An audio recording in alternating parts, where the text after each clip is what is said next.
Hey guys, it's Buddha Gem, and this is a response to Ben and his questions about anarchism. Yeah, you guys probably see the paint here. I'm painting my apartment, so I'm waiting for the primer to dry. Um, so let me jump right into this. Ben, I hear your questions loud and clear, but forgive me if I don't see them as questions. I see you making a statement that anarchism can't work, and this is why. And I think um, your statements are based on at least a couple erroneous assumptions.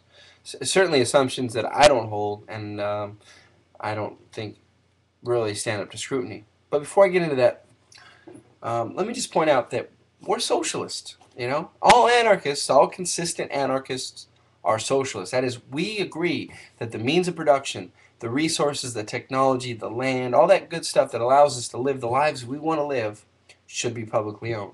Of course, we disagree on how to implement that, what that really means. I'm not saying there's not, room for discussion, room for debate, but the big giant elephant in the room is capitalism, and it's not going anywhere. So for us to be, well, how are we going to implement our socialist utopia? I mean, it's not a discussion that shouldn't be had. It's certainly, you ask relevant questions, but we've got a struggle ahead of us. If you are sincerely interested in anarchism and not just, asking questions to say, this is why it can't work, there's no shortage of example in, the last couple hundred years. Spain being one of the best, most widely known, just a beautiful example of anarchist ideals. Not perfect by any stretch of the imagination, but an amazing example of anarchist ideals being put into practice both in agriculture and industry. There are more recent examples all around the world. It shouldn't take you a lot of work. Google is your friend. To check out if you need any tips, where to go. InfoShop's FAQ, the IWW website, plenty of other examples. Michael Albert's participatory economics. Um, Anyhow, plenty of examples out there.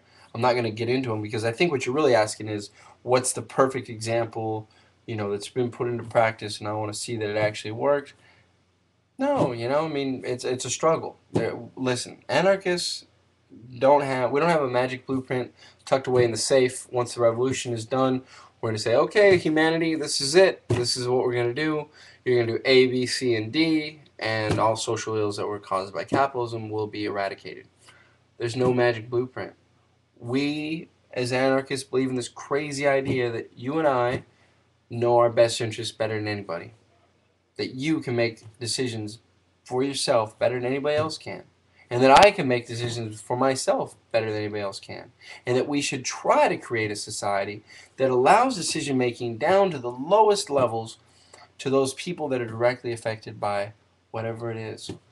Now, whether that's always going to work, I mean, you bring up some good examples: telecommunication, food production. You know, how do we determine how much somebody is affected by a decision? Um, these are general principles, and they will have to be struggled out by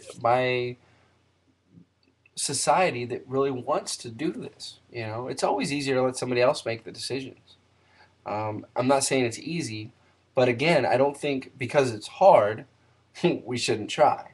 Um, so we have no magic blueprint. I got that out of the way. So let me get into what I see as the erroneous assumptions. First, you seem to pigeonhole anarchism into this.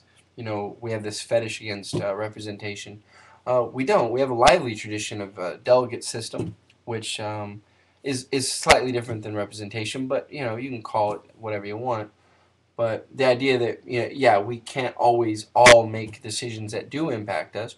We might decide as a group, say, hey, you know what, I'm busy, you're busy, we can't all do this. We got work to do.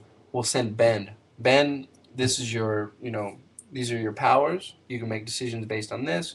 You can, in 2 weeks you come back to the community, go back to work. You're not gonna be a professional representative of us for all eternity. Like Ben makes decisions for us, like hope he makes good ones. No, you're gonna be one of us. And we might send you away. Next time they might send me. They might send Mr. 1001 Nights. Um, kind of give you a flavor of what I'm talking about. Um, So there's no fetish, and if you could prove, or at least influence people to believe that somehow your idea of representative democracy, somewhat different, I guess, than bourgeois representative democracy, would somehow work or make us more free, I'm sure anarchists would be, at least open-minded to listen to it. But we're not against representative democracy because of dogma, but because of the last 200 years of living through it and realizing the ways in which it works to protect and maintain the status quo. That is, protect the ruling class and allow them to basically, we decide between one faction or the other of the ruling class to rule over us and make decisions for us and protect their class privilege rather than look out for our best interest as a species, as humanity. Um, So I'm going to quote Daniel Guerin. I think he says it beautifully. He's famously quoted by Noam Chomsky in Notes on Anarchism, but this is from his Anarcho-Syndicalism. And he points out that anarchism is not a fixed, self-enclosed social system, but rather a definite trend in the historic development of mankind, which, in contrast with the intellectual guardianship of all clerical and governmental institutions, strives for the free, unhindered unfolding of all the individual and social forces in life. Even freedom is only a relative, not an absolute concept, since it tends to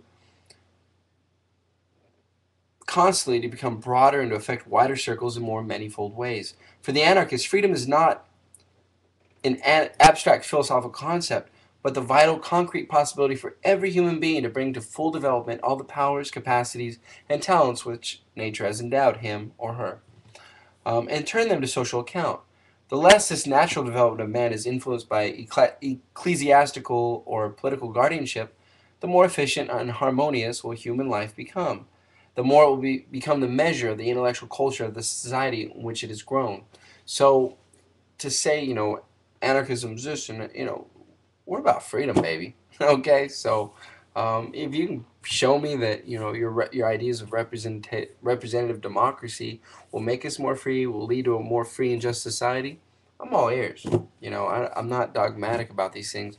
I'm skeptical because I've seen representative democracy over and over, and I'm not impressed.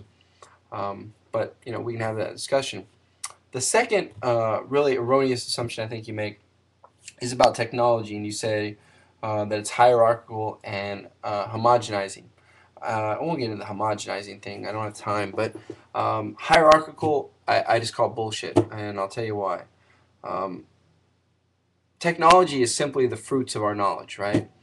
It is the fruits of our scientific endeavors, and there's no reason to think that it's hierarchical. For instance, automation or you can take any of the technological advances that have allowed us to produce things faster and better and quicker, more efficiently. There's no reason that those technologies couldn't have been used to allow workers to work less and spend more time, doing the things that management does.